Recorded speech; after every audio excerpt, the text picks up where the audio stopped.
Яңалыклар вакыты үз эшен башлап җибәрде. Студияда Алсу Нуриева, исәнмесез?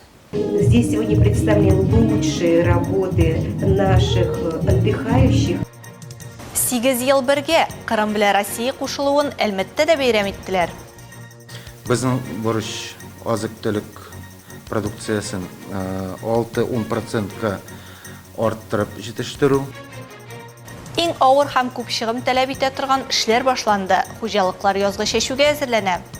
Прежде чем начать обгон, водитель должен убедиться в том, что полоса движения, на которую он собирается выехать, свободна. Юлда йөрсәң, юл кагыйдәсен яхшы бел. Зур ил өчен зур көн. Бүген Кырымның Россия белән кушылуына 8 ел. 2014 елның 18 мартында безнең күз алдыбызда тарихи вакыйга булды. Зур Кремль сараеның Георгий залында халыкара килешүгә кул куелды. Аның нигезендә Кырым безнең илнең бер өлеше булды. Кырым белән бергә бөтен Россия берләшүнең еллыгын билгеләп үтә. Әлбәттә, бу бәйрәмнән читтә калмады. Кырым Дәүләт Советы 2015 елның 20 февралендә Кырым Республикасының бәйрәмнәре һәм истәлеге даталары турындагы законга үзгәрешләр кертте. Ул 18 мартта рәсми бәйрәм, ял көненә әверелә һәм ел сайын Кырымның Россия белән кушылуы көне буларак билгеләп үтеләчәк дип билгеләнде. 2014 елның 16 мартында үткәрелгән референдумнан соң Кырым янә Россиягә әйләнде. Россия белән кушылуын 96,77% кеше хуплады. Кырым Республикасы Россия Федерацияның Азовы Кара диңгезе төбәгендә уникаль һәм стратегик яктан мөһим төбәк. Территория үсешенең кабатланмас тарихи юлы, халыкның күп милләтле һәм күп динле составы, мәдәни күптөрлелеге Россиянең мәдәни киңлегенә Кырымның аерым урынын билгеләде. Шул ук вакытта Кырым Республикасы Россиянең иң эре туристик һәм санатор курорт үзәкләренең берсе. Төбәктә Россиянең Кара диңгездәге төп судно төзү куәтләре урнашкан. Кырым Республикасы иң эре азык-төлек җитештерүче. Уңайлы табигать климат шартлары һәм Кырым Республикасының аерым геосәяси хәле регионга Россиянең башка төбәкләреннән һәм дөньяның төрле илләреннән килгән халыкны ял итүгә, дәвалауга һәм даими яшәү урынына җәлеп итте.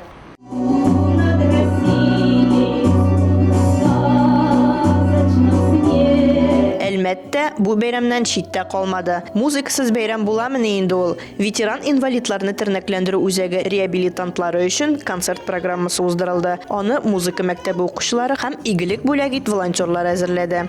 Здесь сегодня представлены лучшие работы наших отдыхающих, а также работы наших детей. Мир глазами наших детей. И мы, конечно, всем нам желаем мирного неба над головой, добра, уюта и, конечно, крепкого здоровья всем. Оля Байрамалова, Тимур Туманов, Яңалыклар вакыты, Луч Әлмәт телекомпаниясе.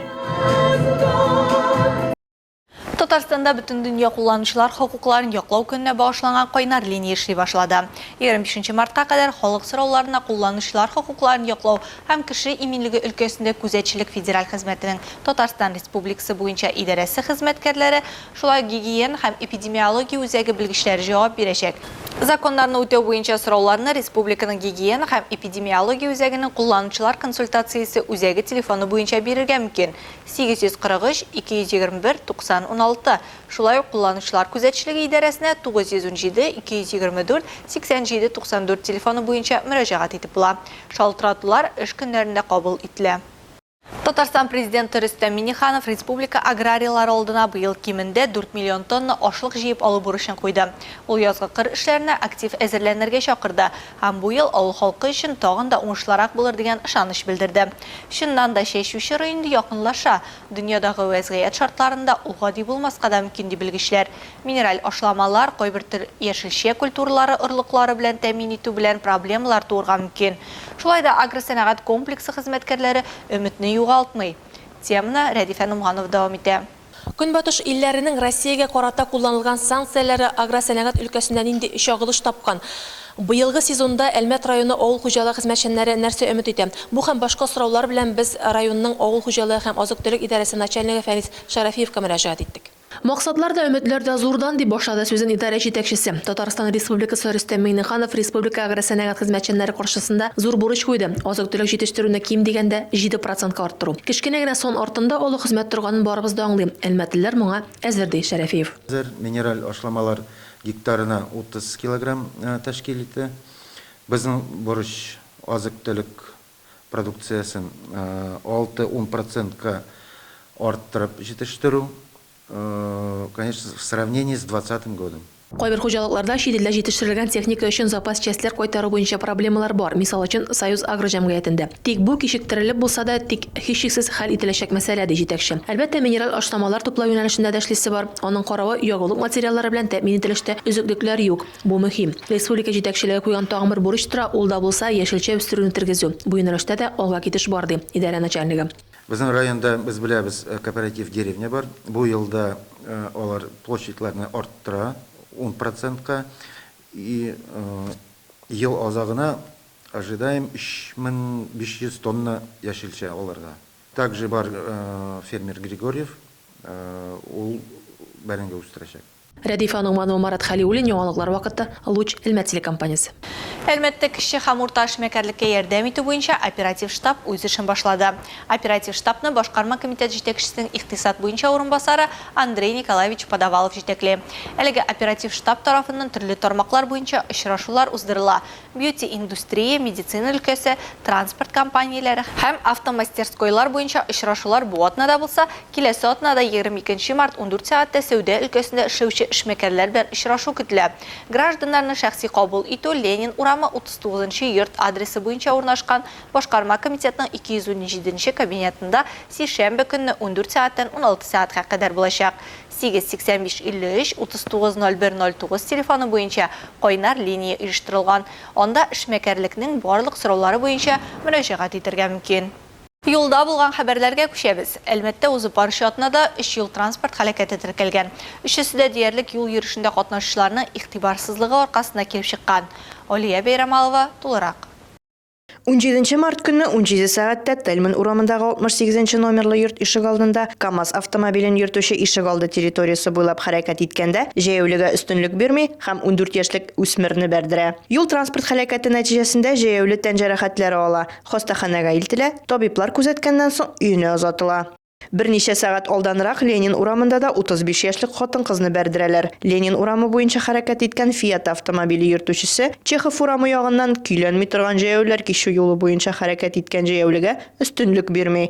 Юл транспорт һәлакәте нәтиҗәсендә тән җәрәхәтләре алган җәяүлене медицина ярдәме күрсәткәннән соң өенә кайтарып җибәргәннәр. 15 мартта 7 сәгать 40 минутта Шоссейный урамында 2 машина бәрелеше. Башлангыч мәгълүматлар буенча Шоссейный урамы ягыннан Интернациональный урамы ягына хәрәкәт иткән Toyota Camry автомобиле йөртүчесе алдан баручы транспорт чарасының сулга борылыш сигналын бирүенә инанмыйча каршы як полосага чыга. Нәтиҗәдә сулга борылганда маневрның куркынычсызлыгына инанмаган һәм узып баручы автомобильгә кымаучалаган Lada Vesta автомобиле белән бәрелеше. Юл транспорт һәлакәте нәтиҗәсендә Lada Vesta автомобиле йөртүчесе һәм 10 яшьлек Toyota пассажиры хастаханәгә озатылган. Прежде чем начать обгон, Алдагы машина узыр алдыннан машина йөртүче чыгарга теләгән полосаның ирекле булуына инанырга. Узып китү барышында ул хәрәкәт өчен куркыныч тудырмаячагына һәм юл хәрәкәтендә катнашучыларга кымаучаламаячагына инанырга тиеш. участникам дорожного движения. Дәүләт автоинспекциясе машина йөртүчеләрне каршы як полосага чыкканда игътибарлы булырга, уйламаган гамәлләргә сезгә һәм әйләнә-тирәдәгеләргә тормыш бәясе булачагын истән чыгармаска өнди.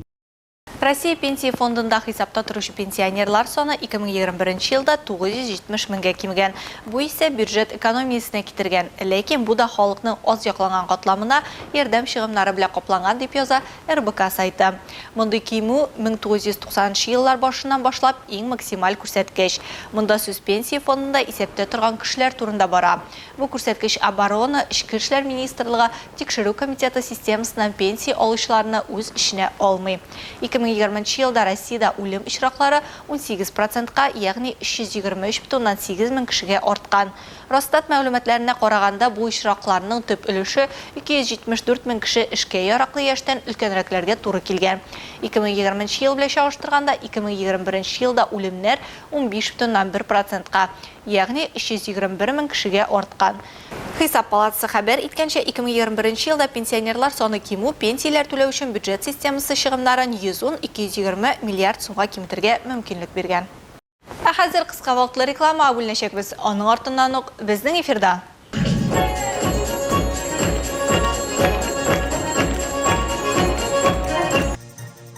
Балкыш фестивалендә кемнәр балкыды?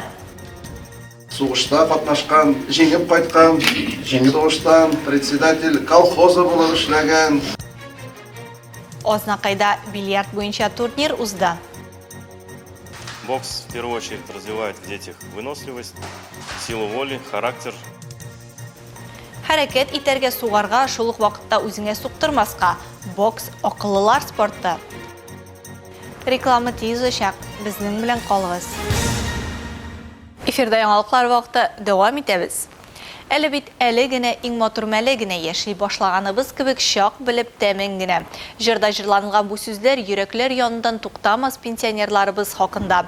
Бүген калабызда мәңге сүнмәс дәртле өлкән буын вәкилләре Кабат Балкыш фестиваленә җыелды. Сәхнәдә яңгыраган җыр моңнан безнең иҗат төркеме дә илһам алып кайтты.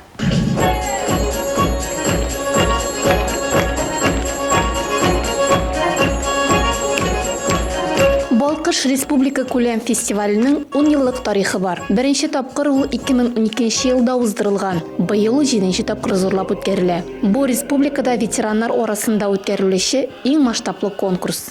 Балкыш фестивале өлкән буын кешеләр өчен чепшен бәйрәм. Быел ул ветераннар хәрәкәте оешыга 35 ел тулуга багышланган. Шуңадыр инде сәхнәдә чепшен бәйрәм рухы сизелә. Конкурсның Әлмәт зона этабында 9 район вәкилләре очрашты. Баулы, Бөгелмә, Ознакай, Ширемшән, Ютазы, Лениногорск, Әлмәт, Зәй, Сорман районы ветеран коллективлары 10 төрле номинациядә 90ннан артык номер белән чыгыш ясадылар.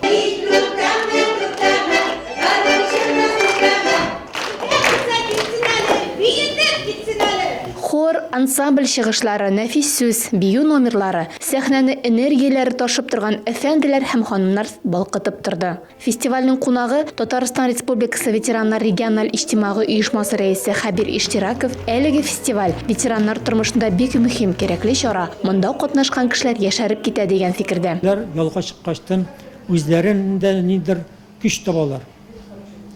Энергия табалар.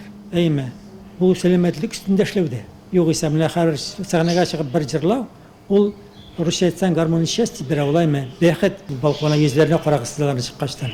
Кояш кебек балкып торалар бит алар. Ирләре дә, хатын-кызлар да. Аны кайсы таяк белән җөргәндә күргәнем бар әйме? Сәхнәдә таяк белән җөргән кешене күрмисең. Инвалидтан гариптан башка кеше инде.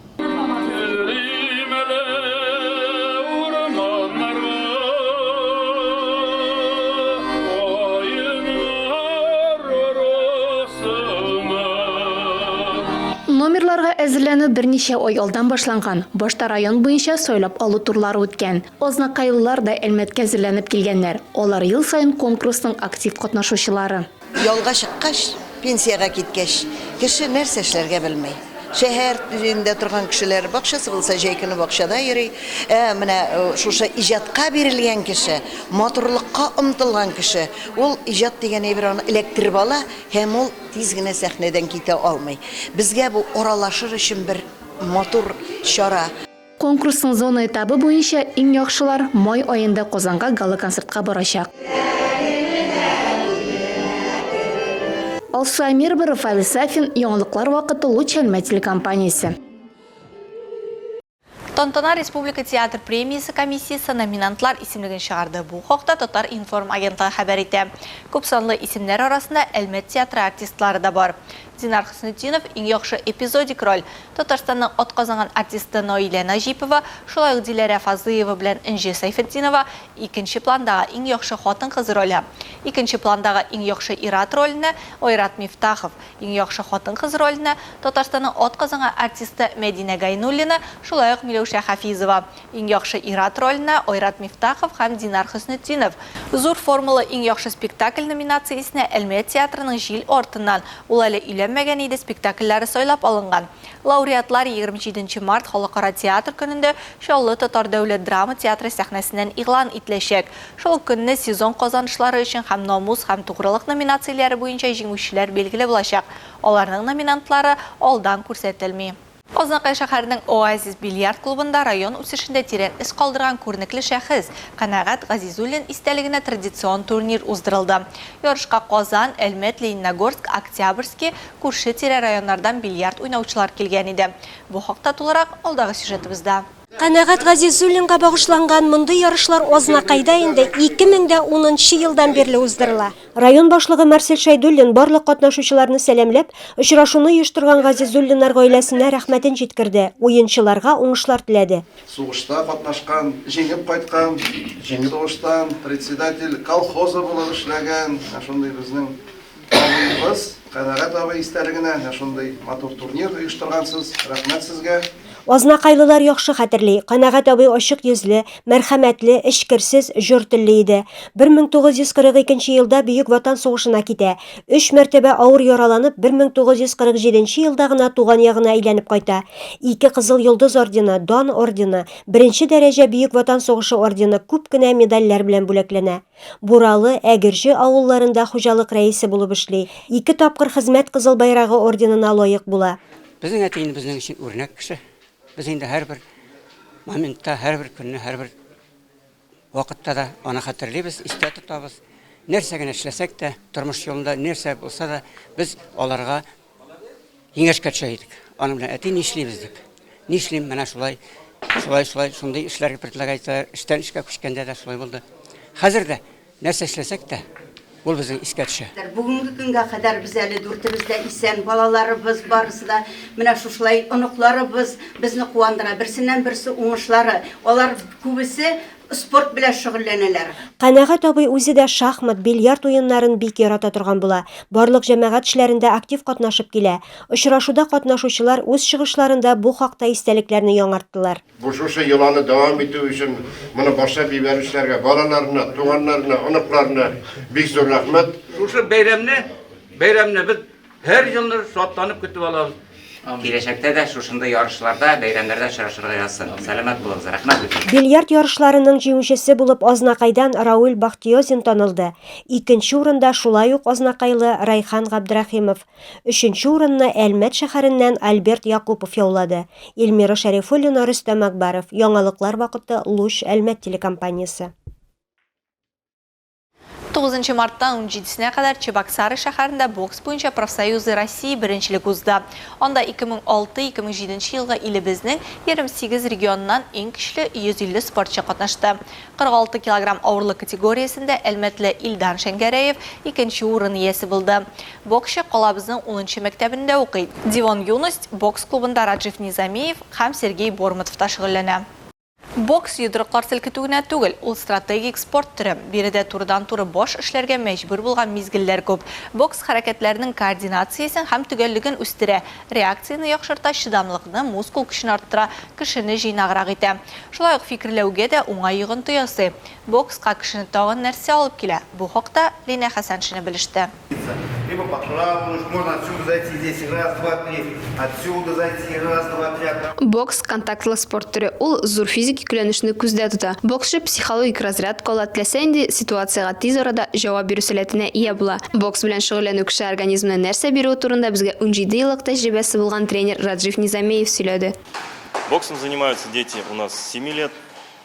Бездә балалар 7 яшьтән шөгыльләнә. Күпчелек монда тәртип артыннан киләләр. Бокс беренче чиратта балаларда алга таба тормышта да, рингта да кирәкле булырга мөмкин булган чыдамлылык, ихтыяр көче, характерны үстерә. Шулай ук бокс балаларның тиз үсешенә, катлаулы хәлләрдә төрле уйланылган карарлар кабул итүгә бик яхшы тәэсир итә.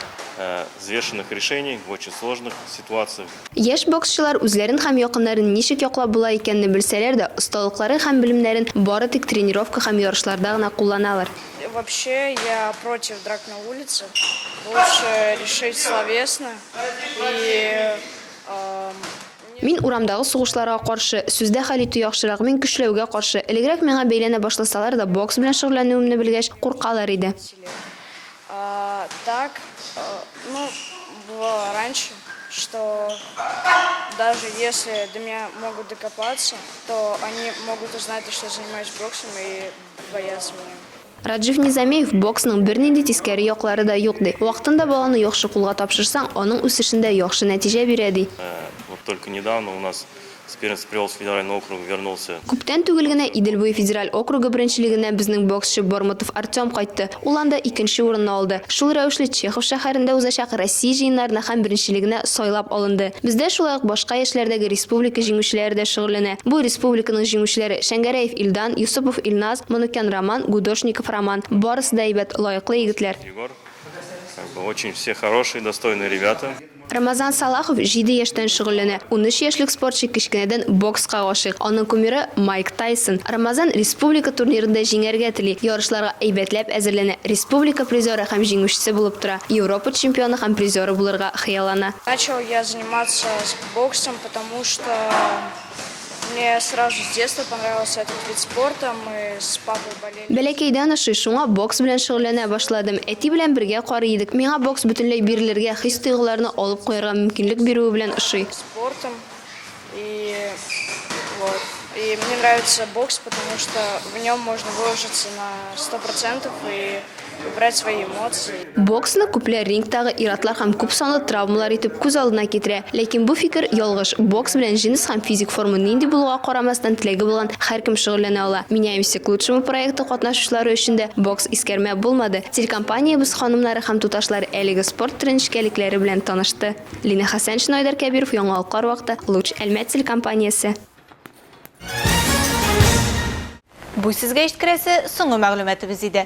Мин Алсу Нуриева һәм монтаж операторы Олия Байрамалова сезнең белән саубуллашабыз. Киләсе очрашларга кадәр.